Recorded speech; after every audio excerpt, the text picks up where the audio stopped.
Okay, attempting number 2. Got an excellent connection.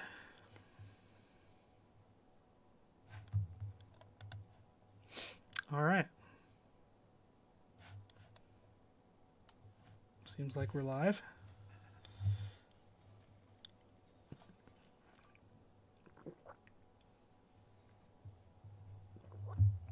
I'm not gonna lie. It's a little weird seeing us on YouTube again. That's what she said. I mean, it's a good weird. It's a good weird. I'm not complaining whatsoever. Nicole! But I just refreshed my screen. What? Surprise!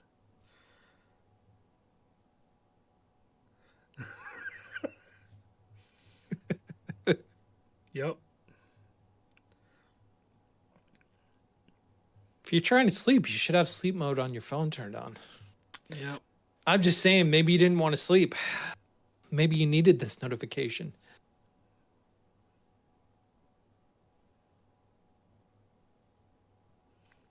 We'll just sing you a lullaby. I'm almost ready. We'll do like a 3-part harmony lullaby for Nicole before we get started. Barbershop quartet. You know, that is something that triplet? I think Nobody needs. Well, just remember that I can't sing. Me neither. Wes said nothing about this the last time they saw you. Wow. I guess that So shows Wes who obviously doesn't remember the last time we played Rock Band and I scored 0 for singing.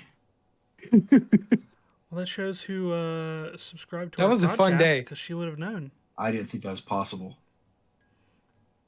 It was a fun day. That was fun. This is our second episode of the year, so you're apparently not subscribed. You should head over to your favorite podcast player of choice and subscribe to our podcast.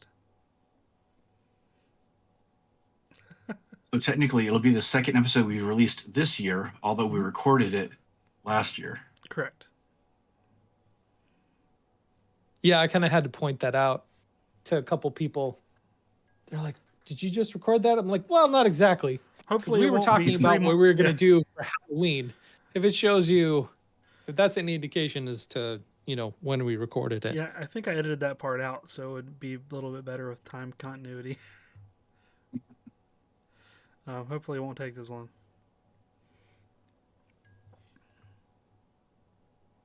Okay. Good night. Good night. You guys ready to do it? Yeah, now that she's gone. Yeah, I'm ready.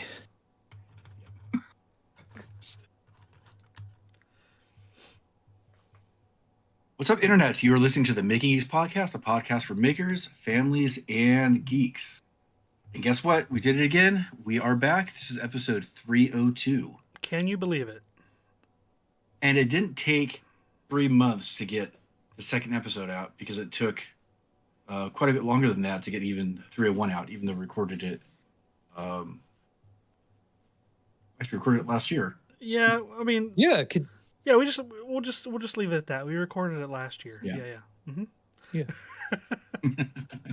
Considering the gap between 300 and 301, I think we're doing pretty good between 301 and 302. I think so too. Absolutely. And I think in the last episode we had said that we're kind of shooting for about 1 episode a month for right now.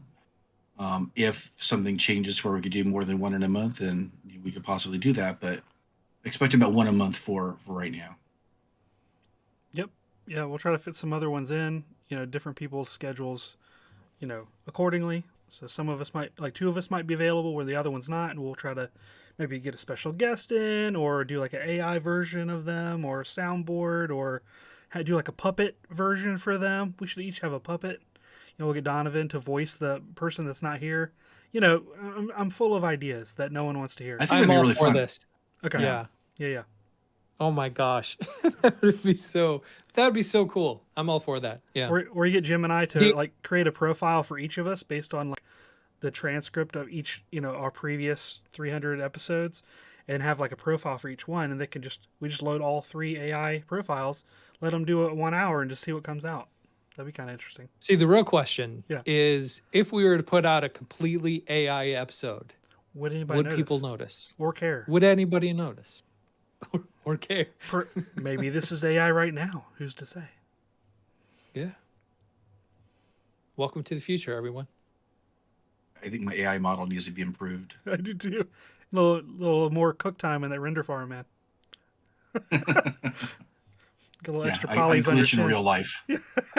Actually, that'd be a good shirt. I glitch in real life. That would be a good shirt. I'm not normally this high of a poly count. I have a lot of subdivision surfaces on me right now. There you go. Any 3D models? So what you guys been up to since since we last talked? Oh man, a lot. Should we go into like what we've been up to since the previous episode to the previous episode? Because we didn't really kind of go into like what we've been up to. We kind of had like a massive geek out session. So maybe do like a where have we been? What have we been up to? Or do you want to get into that after what we've more recently been up to? The order of operations. I think maybe we should. Yeah. I think we should still kind of start from the beginning, Okay. and it's been a year and change since we've really kind of openly talked about our current state of things right now. So, who wants to crack open that egg? Or you point? I love how when somebody. Yeah. See, All you- Donovan points. See, we have Yeah. I love it when that hundreds of- happens. Like, examples of this moment right here, this very moment, and it's always Wes that takes the lead. And so I'm sitting here eagerly anticipating Okay. I didn't know that. I thought that it was moment always Sean that took the lead. to happen again. All right.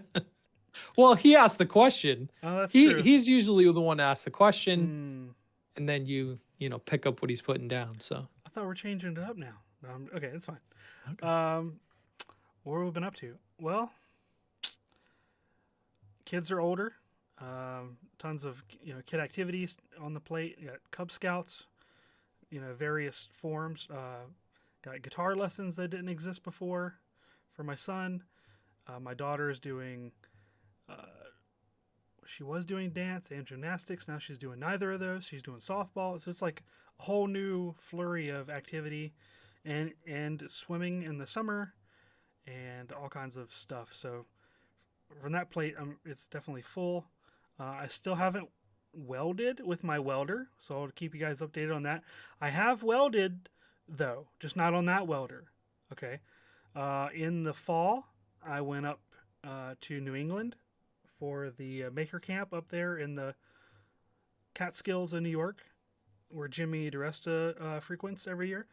I got invited up by a handful of our buddies, Tony Rouleau from Hillview Wood Metal, and Tom,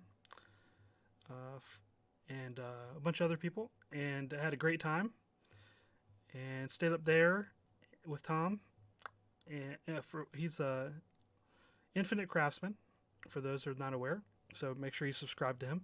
He has a lot of cool stuff that he does on Instagram, lots of cool stories. He basically has a little farm up there. He invited me up, stayed with him, and we kind of both drove up and had an Airbnb at that place. And I won't tell the whole story, but basically he has a welder, and we welded for like an afternoon, and I didn't kill myself or electrocute myself. I did burn myself a little bit, but not too bad. I lived to tell the tale, and I've got a crappy cube over there that needs to be ground. Not sure what the right form of that is. And it was fun. So I'm looking forward to not killing myself again on my own machine. Stay tuned. And let's see. That was great. Saw a lot of cool people. Had a good... I don't know. So much stuff I don't even know where to start, really. But that's kind of like the highlights that I can come up with. Then we had in the summer, we had a bunch of maker friends come out to my house for what they dub as WestCon. I did not name it that. it only seemed natural. Some people call yeah, it you didn't need to. Some people call it Westfest, which I kind of like that one. But WestCon's cool too. Had some cookouts, and it was a good time. Um, I've since more recently been designing some more lanterns for the. If those are that are familiar with the podcast in the last couple of years, and my handful of Instagram posts, I've been doing these lanterns that are huge. They're like paper mache inside. They have like they're made out of willow and bamboo and other things. They're internally lit with LEDs. And there's a parade in my town.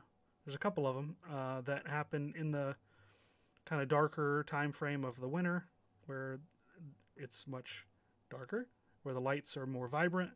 And there's a parade that we all kind of congregate at. And the first year I made a 4-foot tall Game Boy that had a working screen. The year after that, which was last year, I made a TIE Interceptor, which is like a TIE fighter for those that are not aware. The parts of it are hanging in my shop right now. I'm rebuilding it and revamping it for this year's. It was supposed to have been a week ago, I think, or 2 weeks ago, but it got postponed due to weather anomalies that have happened in my area. I helped Nicole and Turi from Geeks, which are friends of the channel. Nicole made a UFO, like a flying saucer UFO. It's probably 3 feet wide or something. It's got the typical bubble on the top, and it has like a little inflatable green alien in it. And it's going to be suspended above her, like with some poles on a backpack. And it has basically a shimmery kind of beam that comes down from the top of the UFO. And she's going to dress up in a cow outfit. And so that's hers. And then I helped her with that. And then Turi and we built a Starship Enterprise, the original series one. It looks incredible. I'm looking forward to posting video and pictures of that, along with my TIE Interceptor. So lots of things. The parade got postponed in 2 weeks. So not this coming up weekend, but the one after that. So look forward to hearing about that on my socials if I still post on any of them. That's a good topic for later on. Well, tonight. that was an comment. Yes. So what have you been up to, Donovan? Jeez. Summarize your year and a half in like 5 seconds. Oh my gosh. It last year, and I say this now that it's 2025, I can officially say, like, last year was a crazy busy year. That was totally unexpected from what I thought it was going to be like. Because last we talked, and going into Christmas of 2023, that month of December was so busy and so much fun. I did the Geek Miss projects, like, super decorated the house, did all of these fun things, and made this plan for what I wanted my 2024 to be like. And my big first project of 2024 was going to be the Hobbit hole that I've been talking about for years, putting it in the house. And so I started that project. I knocked a hole in the wall, and I'm like, I'm going to get this done. It'll be my January project, and January turned into February turned in March turned, like, the project just started taking a lot longer than I thought.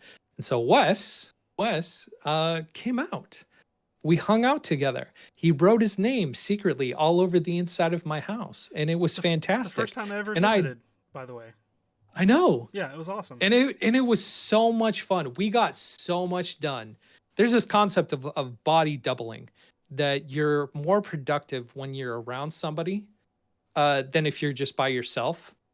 Even if they're not like directly helping you, just having a body double, just having somebody else's presence there helps you to be productive. And I'm so used to working by myself that when Wes came down and I had somebody here working for me, man, we flew through so many projects working on that Hobbit hole, and it was so much fun. And we would like watch the Muppets series every evening and laugh, and like it was great. Yeah. And it was this high of having Westfest. That's I love that. Westfest, having Wes come and help you out, and then he left. Let me tell you, like, peace coming out. down from the high of Wes leaving, I crashed hard, because it was also about that time that I was looking back in the previous year, because I'm like, man, I felt so bad that I hadn't made any content for the year so far. And I'm like, what's wrong? Like, why can't I do this? Like, what is blocking?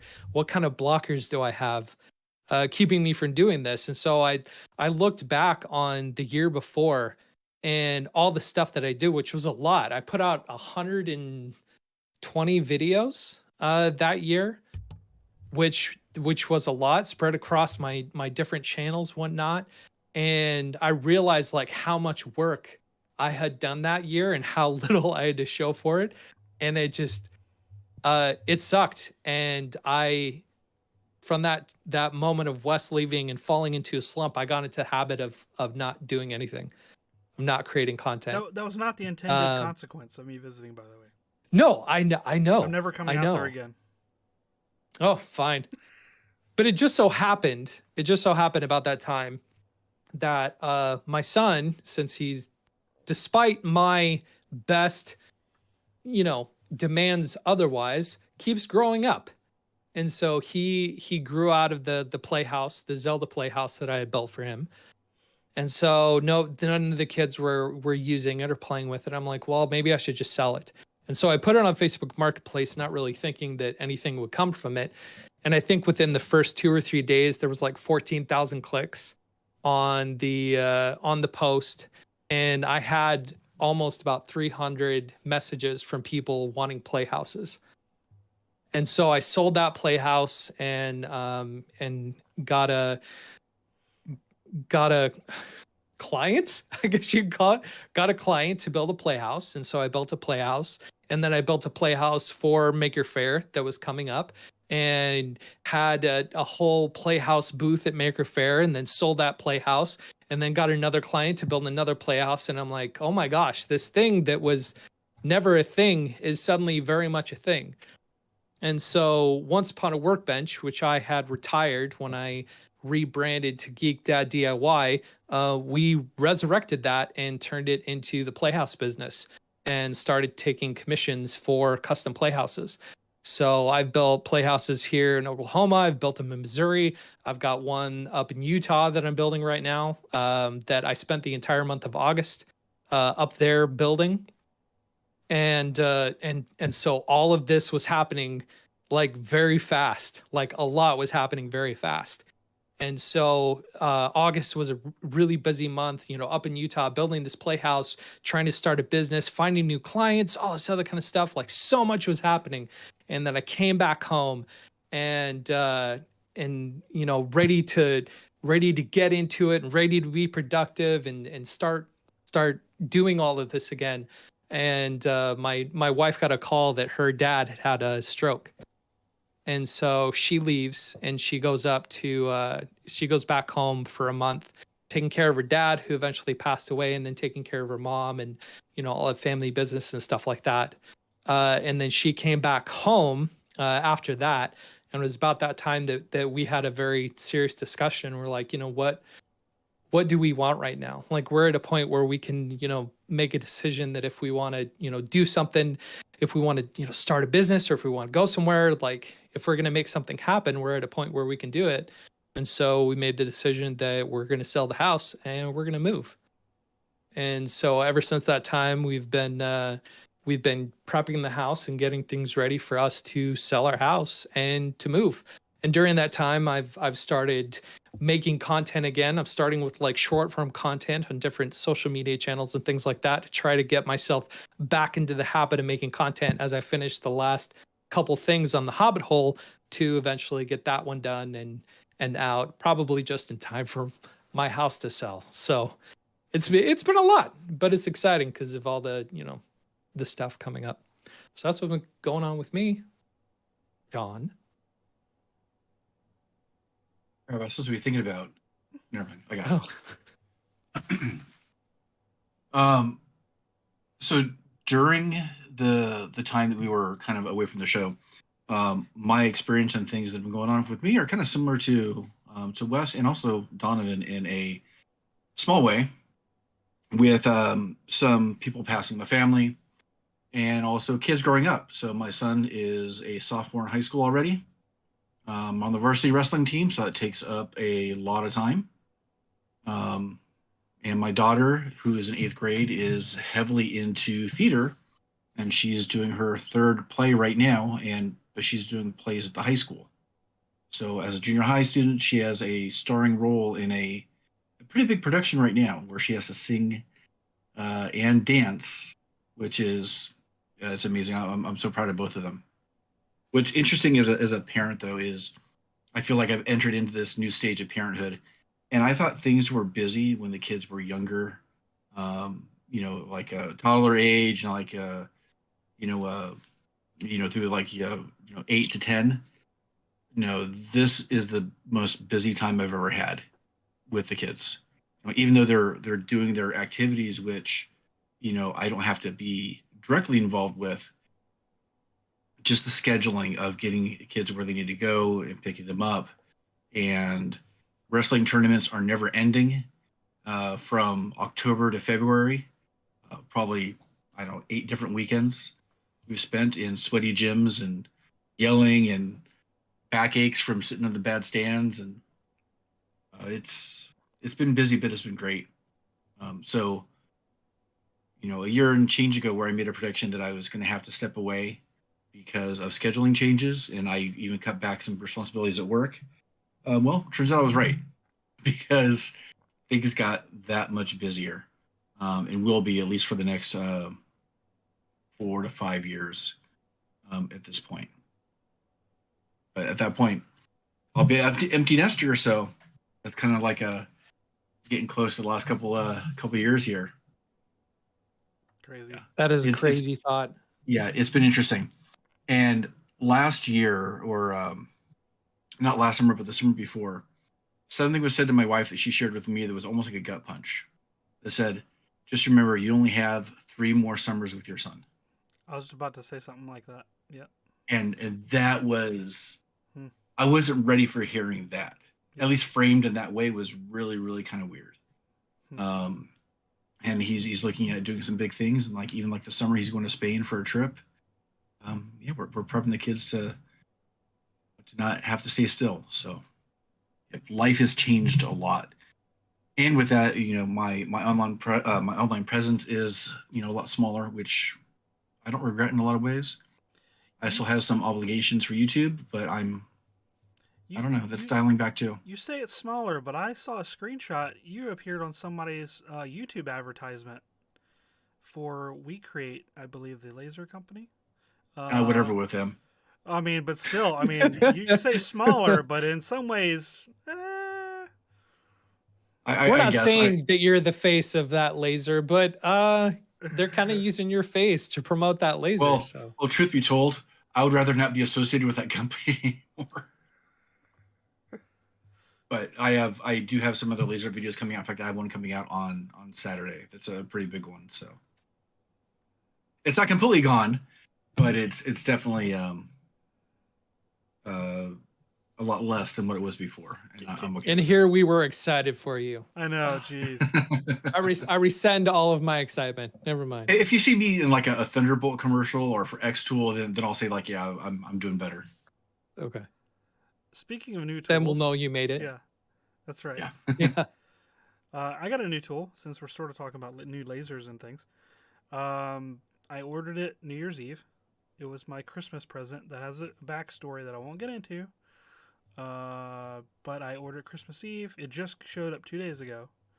I got the Bamboo P1S printer, which is I'm finally on that bandwagon after everybody and their brother saying you have to get one, and I get one, and then like a week ago, like all this news started coming out about Bamboo, and it's not the most, positive in some respects. So it sort of sullied it a little bit. So we can cover that if you want. So aside from that part, Yeah. Is the Bamboo that fast that it makes you want to get rid of your other printers? Yes. I'm actually scared of that. And Yeah. I want a Bamboo also, but I have 3 printers here. I know. And I don't want to just trash them. But it's almost like they're almost useless. Yeah. So I've got a Lulzbot TAS 5. That was the first one I bought. Which is a good printer. It's a workhorse printer. It's like one of those prosumer ones they call it, where it was like the first thing I bought as a LLC with Geeksmithing, it was $2,000. I forget the year that I bought it, but it's been a while ago now. The second printer I got was for free from Instructables because I won the Thwomp, whatever contest I entered the Thwomp build on, for those of you that remember. And I won an i3 Mark II Prusa printer. So it's like 2 generations ago. And then that was the last FDM printer I had. Fast forward, and that's been a good number of years, at least 5 years, if not more. I start seeing all this stuff about Bamboo. All my people that aren't necessarily 3D printers or makers get Bamboos, and they're like, I'm like, well, if you got one, I definitely need to get one. So I'm definitely behind on that hype train, but still skeptical because I am a skeptical person by default. And I just finished a little mini project that was recommended to me from a friend that also has a Bamboo printer. And I honestly am flabbergasted by the quality. The speed, yeah, it's super fast. I printed 6 build plates worth of parts and assembled a mechanism, a toy basically, that I'll show you in a minute, that has a planetary gear set in it. That's a 60-to-1 planetary gear set. All of the gears were immaculate. I didn't even have like any elephant's feet. Like if you do a lot of printing, you get that little flange at the bottom of some. Zero of that. There was no cleanup whatsoever. No sanding, no anything. The parts look like they could have been injection molded. The lines are so perfect. So what is it? Is it an algorithm for printing? Is it? I mean, because theoretically, every printer should be able to do that, right? Because they're basically motors and stuff, right? That's what I thought too. And I'm still not 100% on all the technology they have in it to enable them to do this. But from what I understand, they have something called input. I think it's called input shaping, which is basically they have sensors in the machine that detects like the harmonics and the vibration of the motors, and it compensates for that dynamically. And at the beginning. So at the beginning of every print, it goes through this long process. Not long, it's like a few minutes long, where it's almost like the Prusa used to do this too, to a degree, where it's like auto build leveling, like bed leveling, where it has sensors built into the bed and it taps them with the printer, the extruder head, the nozzle, to get a contact. And basically it can generate like a sense of where the bed is level or not level, and it compensates. Yeah, it dynamically moves as it's. Yeah. So it has that, but I think the secret sauce is in the like harmonic capability, where it has like vibration sensors and other things to compensate, and the whole thing goes through this like a vibration test where it, you know how like when you print with a 3D printer, you hear like almost musical notes sometime. Yeah. Of the motors, like it's doing that. It almost does like a scale where it starts like high pitch and it goes and it goes through all the like permutations, and then it starts doing bassy ones where it sounds like the whole room is going to explode. It's very loud actually, right? And it also is checking for like how much the machine is rocking, if it's on a level surface. If you have like, I have the AMS, the multi-material system on top of it, and apparently what I read is that even if you have things stacked on top of the printer, the vibration of things on it, it can detect that, and that adds vibration, right? That is not, it has to be compensated for. So if you have the AMS or not, it takes all that into account, does all the stuff. And the X1, I think, even has like some AI stuff built in where it uses the camera and it does like automatic like spaghetti detection for like it analyzes your first layer, your first couple layers, and it uses machine learning to identify if something is haywire, and it'll stop it and give you a notification on your phone through their app. This one is a step down from the X1C, so it doesn't have the AI stuff from what I understand with the camera, but it has all the other tech in it. And it's just insane. And I was very skeptical. I'm not skeptical anymore, honestly, because I'm holding this thing up. And it doesn't look like much right here. I'm holding this thing up. It looks like it's a big cylinder. It's got tons of little helical gears on the inside that I'm basically twisting this bottom part. And it's a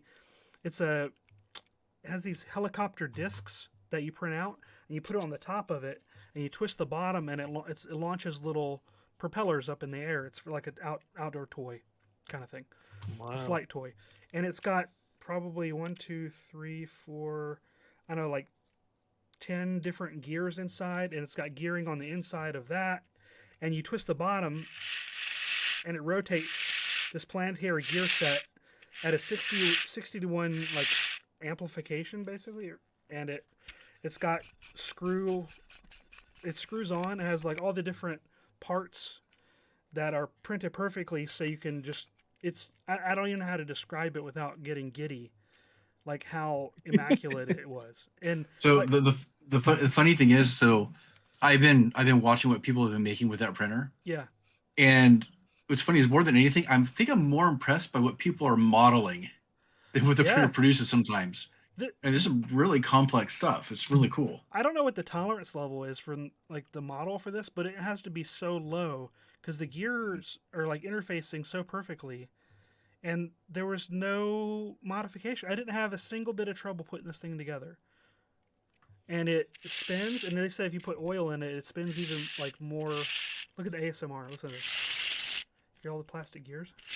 I think your microphone is like removing the sound is it? of it, Okay. so we can't Yeah, hear it it. is. Yeah, Noise canceling is Oh, too interesting. good. noise canceling. Anyways, it's extremely satisfying. It's almost like a fidget toy, to be honest. And So you basically 3D printed your own little turbine. it's basically a turbine. Yeah, it's. I'll link the. I'll provide a link so we can put it in the show notes if we still do that sort of thing. But this is like one of the most complicated things that I've printed in a long time, as far as like very like minutia and like detailed, for the sake of like mechanical replication of moving parts and stuff. I am flabbergasted by it, honestly. And I did no tweaking to any software, any settings.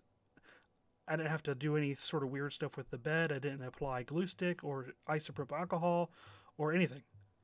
It's like what the promise of 3D printing was from the beginning, that it never was, where you hit print and like walk away. So far, it's been like that, which is crazy. And I'm sitting here looking at my little Prusa Mini, wondering why don't you do all that? And like I think it took some pages out of the Glowforge playbook, for better or for worse. I think some of that's spilling into the conversation right now too, in terms of Yeah, like, what is the online. controversy around it? Because as someone who isn't in that sphere right now, like what news came out? I don't have all the details because I don't want to have.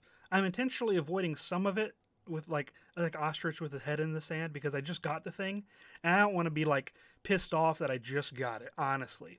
But the gist of it is they're releasing, or they released a firmware update to their flagship printer that further locks down the communication to the printer that controls temperature, movement, anything that requires like remote control of it. It's basically locking that down so that they basically have the keys to allow what they give permission to the software to allow you to use it. Basically, you can still slice things and put it on an SD card and then put the SD card in the machine. You can't. That's unchanged. That's like a traditional operation. But if you like, the current slicer communicates directly to the printer, and you can send things wirelessly. You hit slice and print, and it'll throw the stuff on the printer automatically. There's no other things you have to do in the bamboo slicer, right? If you want to use a third-party slicer, it has to go through a new application that's like Bamboo. I think it's called Connect, and basically it's an authentication gatekeeper that, according to the Bamboo side, they're doing it in the name of privacy, in the name of security, to protect your system from being like controlled by unauthorized users or malicious intent. But the flip side of that coin is the people that are upset. They think they're losing control, and choice is being taken away from them, from all this DIY tinker mentality, which is embedded in our culture as makers, and especially 3D printing community. It's all, not everything is open source, but there's a lot of that mentality of this whole system is built on the openness of when those patents expired, a decade ago or whatever, from 3D printing. Other companies use that knowledge base to build themselves up, to increase their, to build companies out of it. So then companies are locking that stuff down for good reasons or bad, and they're the people that are most up in arms about it are mad at this point, but they're also looking a couple steps in the future and wondering, well, if they can do this, what can they do then? Similar to like the Cricket, like online software where they can control things. They're looking at possible paywalls. All your stuff Subscription. is subscription models. They've gotten all the printers from all these users. They've sold thousands of them, but then they want additional revenue. There's a lot of it is like controversial. There's hyperbole. So there's one additional point that they're probably going to be moving towards. Yeah. I think it was about 3 or 4 months ago. There was legislation being talked about to actually limit what you can print with a 3D printer. That's And also brought up. Yeah. Yeah, so this could actually be Bamboo getting ahead of the game, where they already had these controls built in if needed. Right. There's no guarantee that that'll be the case, but I would not put it past them based on some various conversations and things that have happened, and because you have a system that is so nearly perfect. Yep. To be able to print things with such a low tolerance, that it becomes a lot easier to produce things that some other people may not want you to make. Yes, that is a part of it, because the default workflow is you send it to the printer. It doesn't go through your network to the printer. It goes to their servers first, and then the server to the printer. That's the default thing. After all this, they got some blowback, obviously, from a lot of people that are upset about this, and they've since said that they're going to release a developer mode that allows you to do more of like a LAN connection, like within your local network. So it goes from your computer or your phone, if you're on the local network, to the printer without using them as a middleman. But by doing so, you're agreeing to any possible repercussions that might occur due to, they're basically taking no responsibility of you leaving their environment, their safety net, what have you. So it's kind of interesting. I can see both sides of it.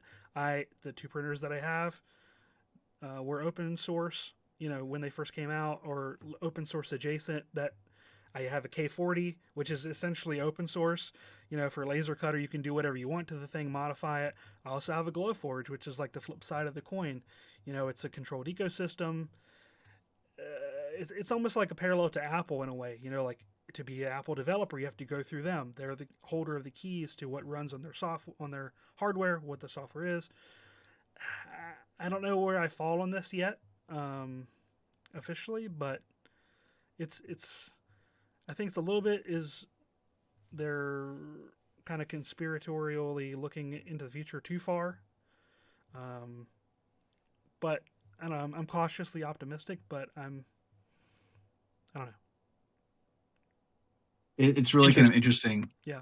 Let's get a printer out there that does amazing things. Let's get all this fever about it, get everybody to buy it, and then we put on the controls. That's what the people once are everybody's saying. already invested. Yeah, exactly. They're changing the terms of service and all that stuff, and it makes people understandably upset because there is a precedent with other companies doing this similar thing.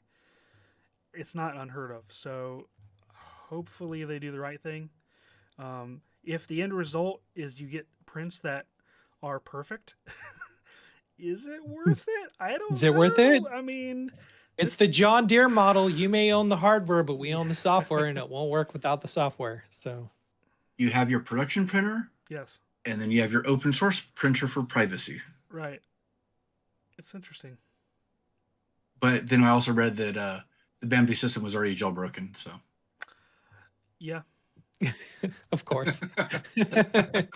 Like I get the philosophical debate, but yeah, I don't know. It's tricky. Anyways, besides that, what else are we covering? Oh, that's all, folks. I don't know. Trying to see how long we've been streaming at this point. I think we're about 45 minutes in, maybe somewhere in there. Yeah, we're about 40 minutes in. I got some gas in the tank still. Let's go. Yeah.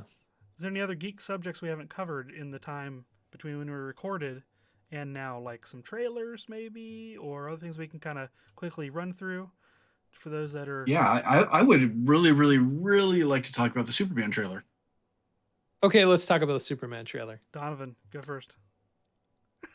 Um, I would say I definitely fall in the camp of like superhero and Star Wars fatigue.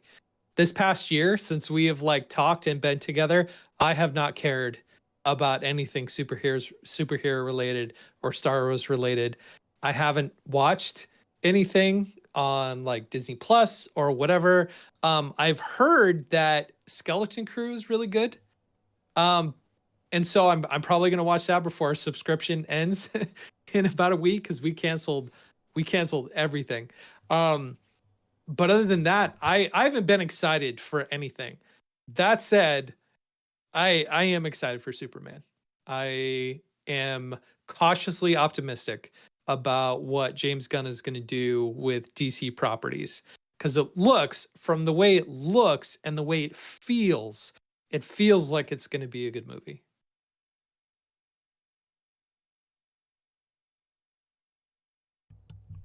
Dems my thoughts, not all at once. Guys, what do you guys think? Maybe I should go first. Do it. All right, do it. Or second. I didn't like it. Okay. Color me and so surprised. well, I mean, maybe not. And I'll be upfront that I am completely biased because I really loved Man of Steel. Um, I I I don't necessarily love all the choices that Zack Snyder made. I don't 100% like the universe that he was creating. Although I do kind of like the direction he was supposed to end up going with, being Injustice being the storyline, because I think Injustice is a fantastic storyline. And I've watched Justice League a couple different times after that, and it's kind of grown on me. And then seeing such a stark contrast to what's been done before isn't necessarily bad, but it gave me this weird vibe of thinking that it was just something that should have been on the CW. It didn't feel tonally what I thought it would have been. Um, you know, James Gunn is an amazing director. He's done amazing things with the Guardians of the Galaxy and different things, and I'm trying to withhold judgment because it's just a trailer. I haven't seen the entire thing, but it seemed almost a little bit hokey to me, and Is that I'm because of hoping like the art direction? Like campy? possibly, but even like seeing like the kaiju monster and stuff, it was a weird look to me. It didn't look Cinematic? like It looked like it was like a lower budget, maybe, in a way. I don't know if it's a budget thing. I think it's just the choice The camera. of how certain things looked. Yeah, yeah. Um, I'm I'm gonna watch it no matter what, and I hope it kind of surprises me. But it just seems a little bit maybe too kiddie in some ways. And I do like the essence of hope that is kind of resonated for it. He's definitely hitting that Midwestern vibe with the the playing of the traditional song with the guitar and stuff and the riffs. But I don't know. I guess we'll see. Yeah. Growing Nathan up. filling his Green Lantern was a moment. Yeah. Hmm. Growing up, retroactively looking through like pictures of myself when I was a kid, I have more Superman shirts on in pictures growing up than I have any other superhero. So I'm not like a huge comic book nerd level Superman fan, but of the primary DC, you know, characters, Batman versus Superman, I would say I'm in the Superman camp. Just Same here. I enjoy the character a lot. And Man of Steel, I was like, I'm with you. It's not a perfect movie, but like the soundtrack, was amazing. Like I listened to that before the movie came out, like so many times, getting myself like hyped up. I love the direction that they came at, like with Clark learning to deal with his powers as a boy. I thought that was really cool. Some stuff I didn't really care for, Other things that people had a problem with, I didn't have a problem with. In terms of like snapping Zod's neck, like I'm like, hello, Christopher Reeve, pushed Zod down a crevasse in the Fortress of Solitude, like in the second Superman movie, like, and Lois like sucker punched a chick and she died too because they had no powers when they fell in this pit. So and then they kiss afterwards. It's just like, okay, whatever. Anyways, I'm pretty sure I've covered this before. I'm not going to get into it. All right, we're talking about the current. Tell us how you really feel, Yeah. Wes. It's funny. So the new movie coming out, I'm cautiously optimistic. I don't like that it's an ensemble cast. I think that it makes it seem like they don't have enough faith in the material of just Superman and maybe a couple other characters alone. They had to like boost it a little bit and do like a ensemble Guardians feel, even though I think that's unnecessary. Yeah, some of the characters haven't had like a proper introduction in a cinematic universe, perhaps, and they're just sort of trying to like get the ball rolling with other character visibility. I don't know. I'm sort of torn on that.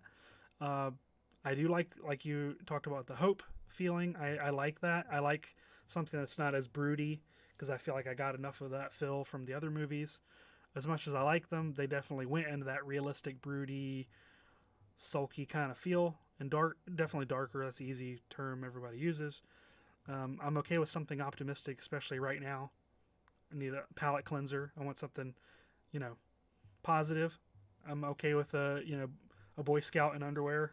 Well, that's the wrong term. Sorry, that's the wrong phrase.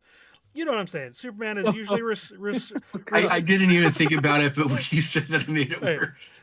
Superman is usually called the Boy Scout, right? And he's got the underwear on the outside. You guys, no joke. We get it. You know what I'm saying? We get it. We get it. It's Phrasing. We get it. Okay. So, like, it has potential. And, of course, Crypto, I mean, you can't not love that part. I mean, granted, he doesn't look how he looked before, but I thought they did a good job with that. It's a dog. I swear to God, if they end up killing this character, I'm going to be pissed. Everybody's going to be pissed. It's a James Gunn thing to do. We're like, oh, you love this character? Oh, yeah, dead. It's like, oh, Joss Whedon loved to do that stuff too. But hopefully they don't go that route. But, yeah, I liked it. I'm cautiously optimistic. I'm looking forward to seeing it. I'm glad they didn't completely ditch the theme song. They kind of revamped it. We'll see. Definitely I do have to say, it definitely feels like something that is tailored to people who grew up watching Teen Titans, because it definitely has that feel to it. And as someone that loved Teen Titans, and Teen Titans Go, I'm for it. We'll see. We'll see how it goes. I will say really quick that I went back and watched the original Superman with Christopher Reeve not too long ago. And what's funny is, like, tonally, I think James Gunn is doing something similar, but I didn't have a problem with the one that came out in the 70s. For some reason, I think that holds up. And this one just feels different. Like I said, I'm willing to try to be unbiased as possible going in to see it, because I really, really do want to see it. Yeah. And I'm hoping the core of it is still just a good story, because that's really what matters. Yeah, definitely. But the visual art direction, and even who they chose for Lex, it doesn't connect with me as of right now.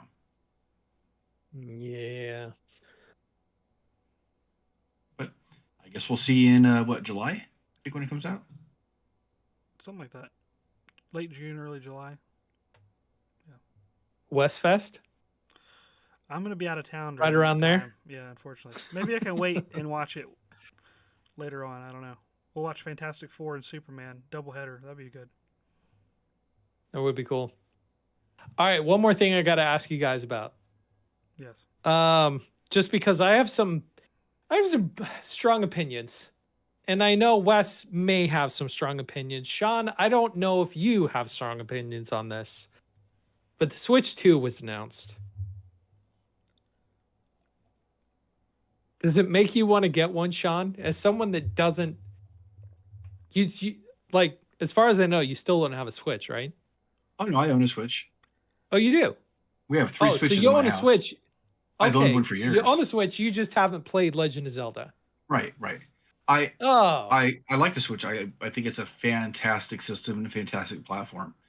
I As far guess as the I Switch, always assumed that the only reason why you haven't played Legend of Zelda is because you didn't own a Switch. It's an intentional no, choice. I'm just no. It's more about certain games I don't like.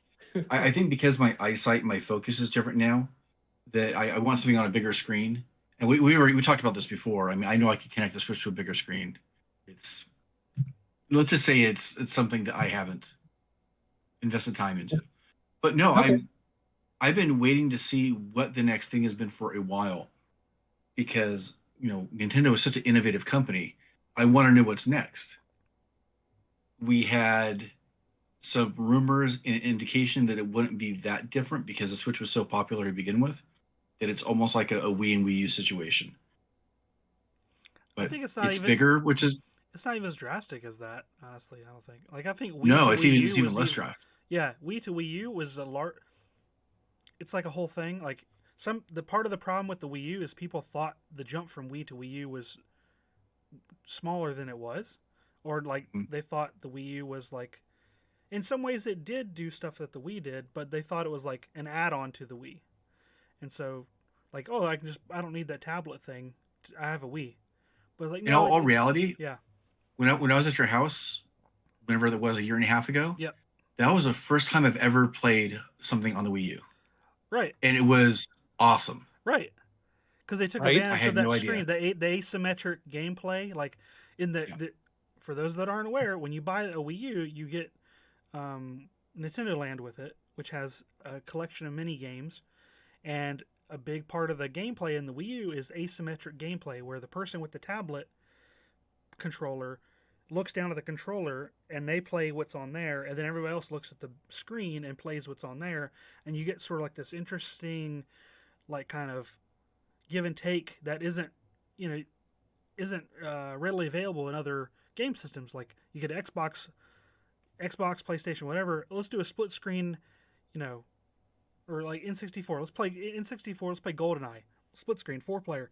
There's people that are going to be looking at other people's screens. It's not asymmetric, right? And if you've never experienced it, you should, but it's a little bit late now. I think they had a marketing problem. They didn't really explain what it was, and the base console looked just like a Wii. So I get how people were confused with that, and I think the Switch 2, Switch 1 to Switch 2 was, it felt uninspired to me. It felt like a mid-season upgrade, or like they kind of already did that in a way, but like the Nintendo 3DS. During the Nintendo 3DS, they came out with the new Nintendo 3DS. It's a higher, like graphically, it can take a lot more, it has a lot more capability graphically. It can handle more intensive games, and it sort of bisected their user base where like you could play older 3DS games on it, but games that were quote like for the new Nintendo 3DS could only be played on a new Nintendo 3DS, not the older one. So it made, I'm sure it made some kids Christmases a nightmare where they would get a game that wouldn't play or vice versa. And I think they're sort of going in that direction. And by calling it a brand new system, it feels like a mid-season upgrade. That's the best way I can describe it. They've done it for all their consoles. Like for the original NES, they did the dog bone controller and the top loading NES at the end of the NES's life cycle. Still was an NES. For the Super Nintendo, they released a modified, newer version of the Super Nintendo that looked sleeker. It functionally it was the same. And then they've done that throughout the Game Boy's history. Well, they actually have evolved and innovated. They had like dual screens, other things along the way. It just seems like not very much of an evolution. It's barely enough to get me interested, to be honest. Like the things that they Yeah. did for Switch 2, they should have engineered in or fixed the problems with the Switch 1. Like controller drift, they're like, "Oh, that's not going to be a problem anymore." Yeah, you guys should have fixed it like the right way from the get-go. Right? Oh, we're going to support all these different features. You should have done this from the get-go, not repackage it and tell me it's a new thing. And I'm not I'm very inspired. hoping I'm hoping that hardware wise and the physical system has a couple special features and bonuses as opposed to gimmicks, which kind of looks like is the case with the initial trailer that we saw, where the controllers can function as a mouse. Yeah. It's kind of what it looks like. Um, I don't know what else it would be. I know that one of the mysteries still, in a sense, is the dual USB ports, and I think I had heard recently that people are guessing that that means you could charge from either port, so that when you're playing handheld, you can come out the top or bottom. I forget which one is going to be more convenient, but Hmm. I was Yeah. hoping it would be maybe a way to use a dual screen, since so many people are still going to have their original Switch. Hmm. You know, if you could still kind of like pair those together somehow, it might Yeah, be like the dynamic link of the Game Boy, sure. where you link them So I mean, together. something. Their install base of the Switch One is so large Yeah. that it seems like it'd be, you know, not a crime, but I mean a big misstep not to still make use of that somehow. It's almost like because they merged their mobile base, their mobile user base, and their home user base into one console, they're less willing to take a bigger risk. To me, The Switch One was almost too big of a hit for them to change, unfortunately. I mean, look, they teased a Mario Kart, presumably 9, for this one. When Mario Kart 8 was their biggest seller, that Mario Kart 8 was a recreation of a Wii U game. Hello, yeah, they had additional like tracks on it, but it's the same game, and I'm like, I don't know. Some people were so I excited want to see about something it. vastly different in their games, though. Like for Yeah. Mario Kart, Yeah, I want to see something like really, not just 24 players that they're suggesting, right. something really different, and maybe like parts upgrades that actually have a real impact Le- on the way things drive. Yeah, like it's a double-edged sword. Like on one side, every console, many console generations, when they do a leap for Nintendo, the new thing that the new one will do, some people, half the people are going to say it's a gimmick. The other half are going to say it's innovation. Right? Like the Wii, motion controls. I mean, yeah, but was it a gimmick? Was it not? I don't know. It's still around in some capacity. Other consoles ended up doing it. Like, there's various examples of this. And I liked the Nintendo when they would like swing for the fences and didn't care what other people did, and they're still kind of doing that, but it seems less of a leap that I'm used to seeing from Nintendo. Honestly, it just I granted want Yeah. different. I want weird. the Alarmo thing I is want- definitely Yeah, weird and exactly. definitely strange. It's not for me, but it's interesting. Like do something. I want interesting. Nintendo 64 controller weird. There you go. Exactly. Adding Rumble to a game system? Why would you want Rumble on a game controller? They were the first ones to do that. Now there's not a game controller Yeah. sold that can't Rumble. Actually, does the Switch Rumble? Do the handheld ones Rumble? They don't. Wait, that is You mean they, the lights? They do. They do. They do have a vibration thing. It's just so ingrained now, you don't think about it. But Yeah. N64, I'm not sure if the that- light does. I'm not sure. I don't have a light. I don't. My daughter has one. I'll have to ask her. Yeah. Yeah. I wanted to be so excited for it. But my biggest problem is my biggest problem with this is that there's a concept called split second recognition. And it's a concept that I have to deal with all the time when it comes to like YouTube thumbnails and stuff like that. Is you take a grid and you put a bunch of different thumbnails and then you put your thumbnail amidst all the other ones and then put it up for a split second, and it's like, okay, what do you remember from that split second? Like, what is catchy about that? What is recognizable from just seeing something for a split second? And the thing that I hate about the Switch 2 is the fact that if you were to take a picture of the Switch 2, the game deck, the 1X player, the Steam Deck, the Neo, the GDP, like every other game deck that's out there right now, and like put them in a grid, you wouldn't be able to tell, like, and only saw it for a split second, you wouldn't be able to tell which one was the Switch 2. It looks exactly the same as every other game deck. Just Like black that's the thing boxes. that I hate about electronics. Hate with a passion. I have a big tub full of electronics, and every time I open it up, Like everything is black. Nothing is distinguishable. I have to like pull through. That's why we have boxes of wire. That's why guys have boxes of wires, because everything's the same color and we don't know how to find it. And we spend so much time looking for like that one particular wire. They're like, I don't want to like feel like I'm wasting my time by keeping this. So we just don't get rid of it. Anyway, total tangent. But it's like, I hate this need, this like technological need for everything to be black. And that was one thing about Nintendo is like everything was so catchy and unique and colorful and fun. And even if it was weird, like it passed that split-second test with flying colors. This one fails. Like it fails. If you look closely, yeah, you can see the little color around the Joy-Con thumb, you know, the sticks. But other than that, it looks exactly the same like everything else. And I feel like it's Nintendo giving up trying to be Nintendo and trying to be Steam Deck, or trying to be like the PS, whatever the new PlayStation handheld is or whatever. I feel like it's them giving into like trying to be like everybody else rather than trying to be unique and fun and innovative. So I was very disappointed. I don't know if I'm going to buy one. I really don't know if I'm going to buy one. Mario Kart 8 is not that's not a sell for me. Or 9, sorry. Yeah. 9, right? And there's almost not Yeah, enough 9. time since the last Zelda game to even have a new one with it, so that's not going to be on the menu. Or even all the Mario Kart 8 DLC that they released, like what, a few months ago? With the new tracks and all that kind of stuff, and It's you're been like, like a couple They're years. not really new tracks, right? It's been like a couple years. has it been a couple years? Yeah, man. Gee, no way. Look, this is Really? this is going to show you how excited I am about this. Look, so see this right here? I'm holding up a Nintendo Switch eShop card for Mario Kart Deluxe Booster Course Pass. It has like 24 new tracks and all this stuff. I haven't redeemed this yet. That's how much I care about it. I got this for Christmas.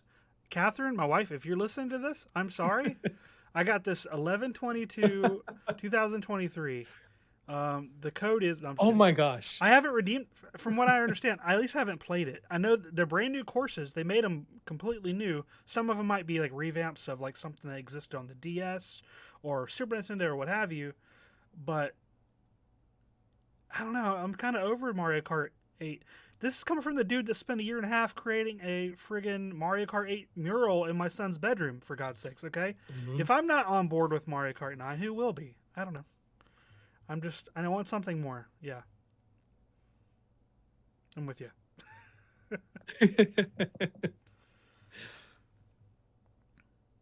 Good. Mm. We're agreed. Yeah. So, we geeked Speaking out. of being agreed, Yes. Agreed? terrible segue. Terrible segue. Really bad. Donovan will see himself out. I'll see myself out.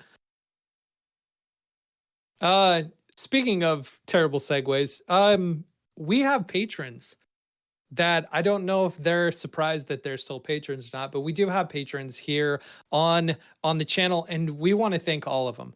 It has been a process to bring all of this back and to put all of this together. We're excited to be able to talk to each other again and to talk to all of you. And so thank you to all of our patrons who are, I mean, you're literally helping make this possible. Like, And it's the happening. fact that you stuck around for a year and a Yes. half without any glimmer that this would ever come back. So we are glad whether that you are knew here. it or not. Yep. Yeah. Including our top patrons. Yeah. Clinton from C3D Prop Shop. Matthew from How I Do It. Jordan Rimple. Seth Williams. You guys are our top patrons. You guys are awesome. If you want to be included in this shout out, head over to patreon.com/makinggeeks and we'll see what we can do. But every single one of you that are still on board and haven't canceled since we sneakily, slipped our way in to charging your credit card, you guys are great. We love you. You know what else we love is geeking out. That's true. I do love geeking out. I'll go first since I already kind of have one kind of preloaded. I have been geeking out about a show on Netflix. It's been around for a while, but I just recently got into it. Called F1 Drive to Survive. I've been getting heavily into F1 racing recently. I'm looking at buying a rig for doing some sim driving, something I've been wanting to do for a long time. But watching F1 has got me even more excited to do that stuff. It's a lot of drama on the show, but the way things are filmed and the cars and everything are it's really cool. I've always loved driving movies and all that stuff. So I'm all in watching F1 now. That's what I'm geeking out about at the moment. How about you guys?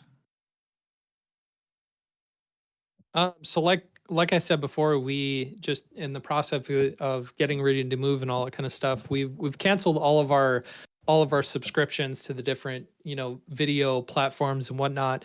And so I'm spending my last few weeks trying to get in what shows I want to watch, making sure that I rewatch all the Muppet stuff on Disney Plus and whatnot. And so I've just been trying to find things that I haven't watched yet. I watched the Jim Henson documentary again, and gosh, I can't recommend that enough for anybody that's a fan of the Muppets. My daughter and I are working on a Muppet right now. Puppet, not a Muppet. We're working on a puppet right now that it is going to be part of my content moving forward, and so it's been fun to sit down with her and to make clothes for this puppet and watch Muppets together in this Jim Henson documentary. So that's something we've been geeking out together. So That's awesome. Looking forward to seeing that. yeah. Myself, I did finish up Skeleton Crew. It's not the most amazing series I've ever seen, but it is pretty solid. Um, my son, who I thought would watch it with me, he's 10 years old. It's like perfect, perfect stuff for him. He sort of dropped off halfway through. He hasn't like started a series and like fell out of it before that I know of. He usually like binges stuff, and he's like, you can watch the rest. I was surprised. So somehow it hooked me more than it hooked the primary audience. I don't Aw. know. But it was kind of like Goonies in space. It had some cool characters. There were some Peter Pan references, which was surprising. There were some other references that kept me hooked. The ending wasn't like they didn't swing for the fences. They did a safe ending. It was fine. It was way better than the Acolyte. It was better than a lot of the other stuff that they've come out with in the past. Hopefully they do more. My son and I also I reintroduced him to the Transformers movies. The first one is by far the best from the Michael Bay time frame ones. I forgot how bad some of them were. Like I knew the second one was bad. Like I owned the first one on Blu-ray, right? For some reason I owned the third one on Blu-ray. I couldn't remember why I skipped the second one. So we went back and rented the second one. No, we watched it on Paramount Plus. And I'm like, oh, I remember why I didn't buy this one. This one's not good. Yeah, it's like it's got so many like racist tropes in it and like unnecessary vulgar stuff. Like I'm not the primary audience for that anymore. I don't know. Maybe Grant wasn't either. I don't know. He kind of rolled his eyes and at a lot of those. We watched the third one. It's better. I'm not going to get into it. Okay, I could do a whole podcast on this. I enjoyed them for what they were. We enjoyed the first one. We watched Bumblebee. That's by far better than the other sequels. Bumblebee's really good. Yeah, we're just enjoying going through those. And we kind of had like a recent push on things like large and mechatronic.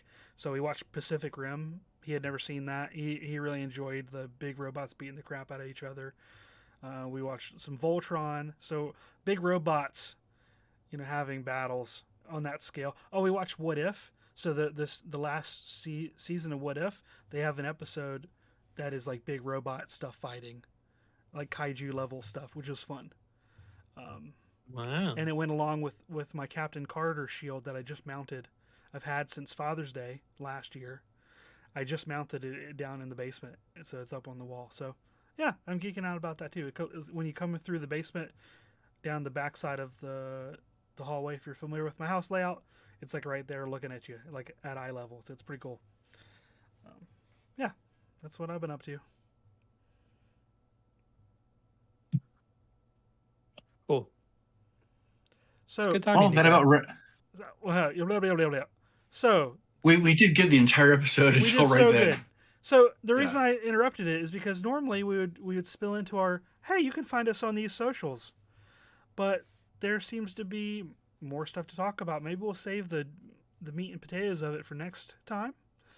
But people's social media platforms that they're available on, from what I understand, is changing a lot. Some people are ditching services, going for other services. So currently, as of this recording, Donovan, where can we find your stuff? I guess that's a segue to say I'm taking a break from Instagram and Facebook. And so if you want to find me, Geek Dad DIY, you could find me on TikTok and Blue Sky and YouTube, obviously. But yeah, as far as social, TikTok and Blue Sky right now. Okay.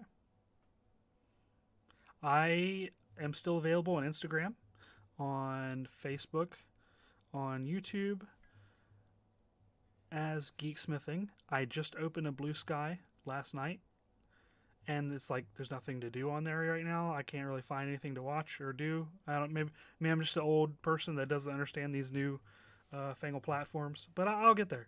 All right.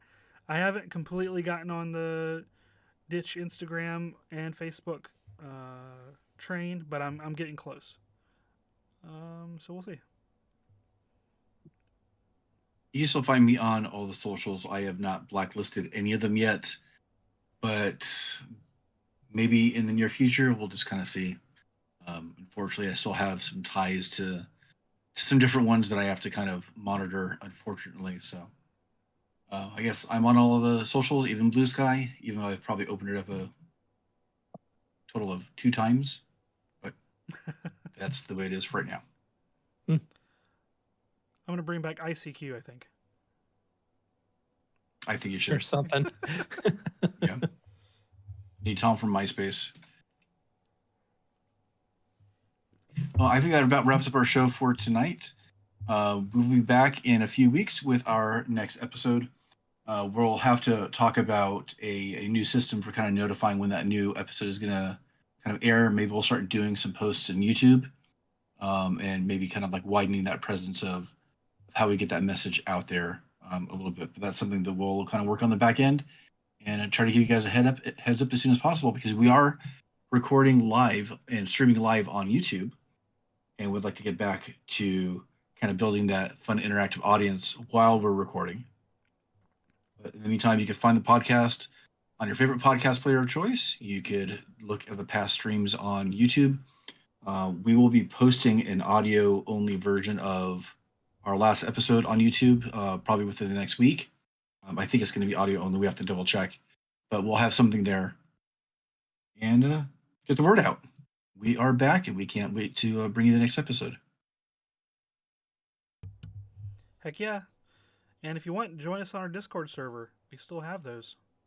If you want to avoid other socials and just talk to us directly, the link for that is on our page. It probably is the best way to interact with us, and we have a really awesome group on there that's been going pretty strong for a couple of years now, I think. Yep, We do. The community on Discord is fantastic. See you guys That's it later. for me. See you next episode. Take it easy. See ya. Bye, guys.